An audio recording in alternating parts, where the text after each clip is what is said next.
The Arabian Peninsula in the 6th century was a land of diverse cultures and religions. Nomadic tribes traversed vast deserts, their lives intertwined with the rhythms of nature.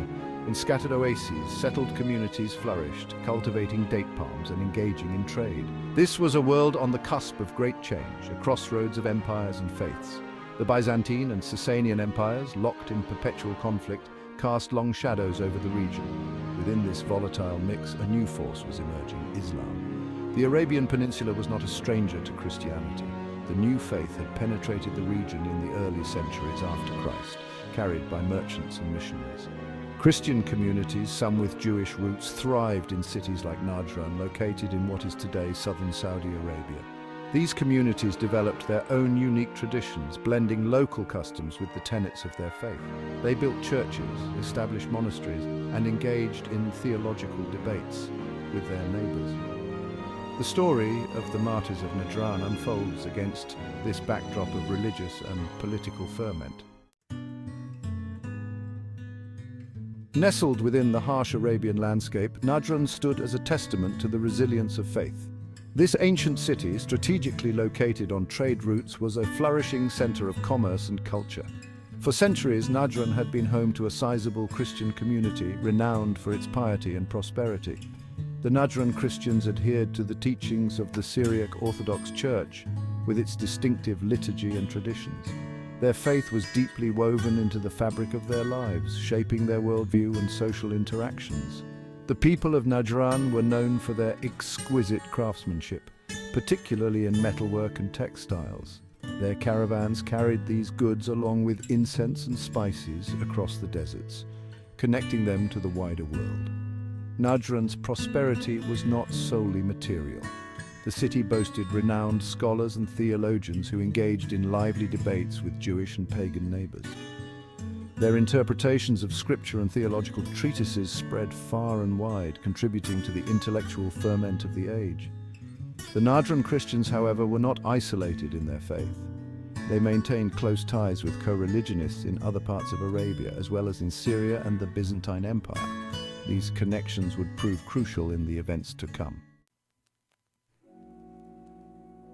At the heart of the Christian community in Najran stood Arethas, a man revered for his piety and wisdom. Ordained a bishop, Arethas shepherded his flock with unwavering faith and compassion.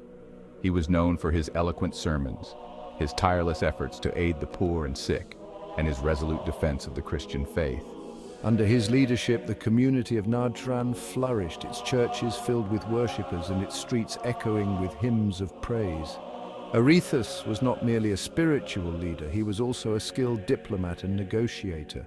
He understood the delicate balance of power in the region and the importance of maintaining good relations with neighboring rulers.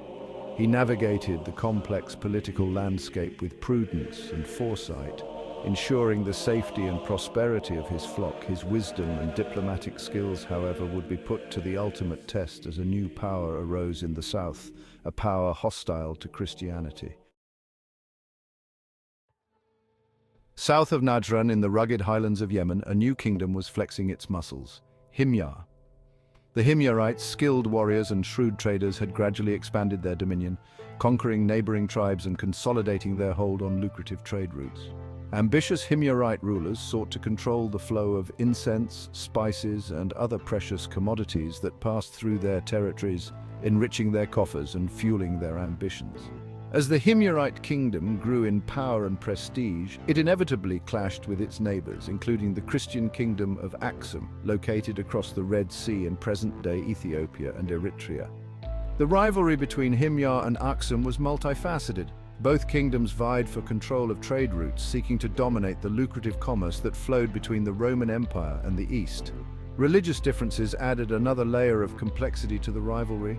The Aksumites had embraced Christianity in the 4th century, becoming a powerful patron of the faith in the region. The Himyarite elite, on the other hand, adhered to a mix of pagan beliefs, with Judaism gaining increasing influence. This religious divide would have profound consequences for the Christians of Najran. In the early 6th century, a charismatic and ruthless leader ascended to the Himyarite throne, Yusuf Asar Yathar, more commonly known as Dunas. Little is known about his early life, but sources describe him as a skilled warrior and a cunning strategist. Dunas harbored grand ambitions for Himyar, envisioning a kingdom that would dominate southern Arabia and control the lucrative trade routes that crisscrossed the region. To achieve his goals, he knew he had to break the power of Aksum and secure Himyar's northern borders. Dunas's embrace of Judaism added a new dimension to the conflict with Aksum. While the exact reasons for his conversion remain debated, it's clear that his new faith deeply influenced his policies and actions. Some scholars argue that Dunas saw Judaism as a way to unite the diverse peoples under his rule, creating a shared identity distinct from both Christianity and paganism. Others suggest that he was drawn to the monotheistic faith of the Hebrew Bible, seeing parallels between the ancient Israelites and his own ambitions for Himyar.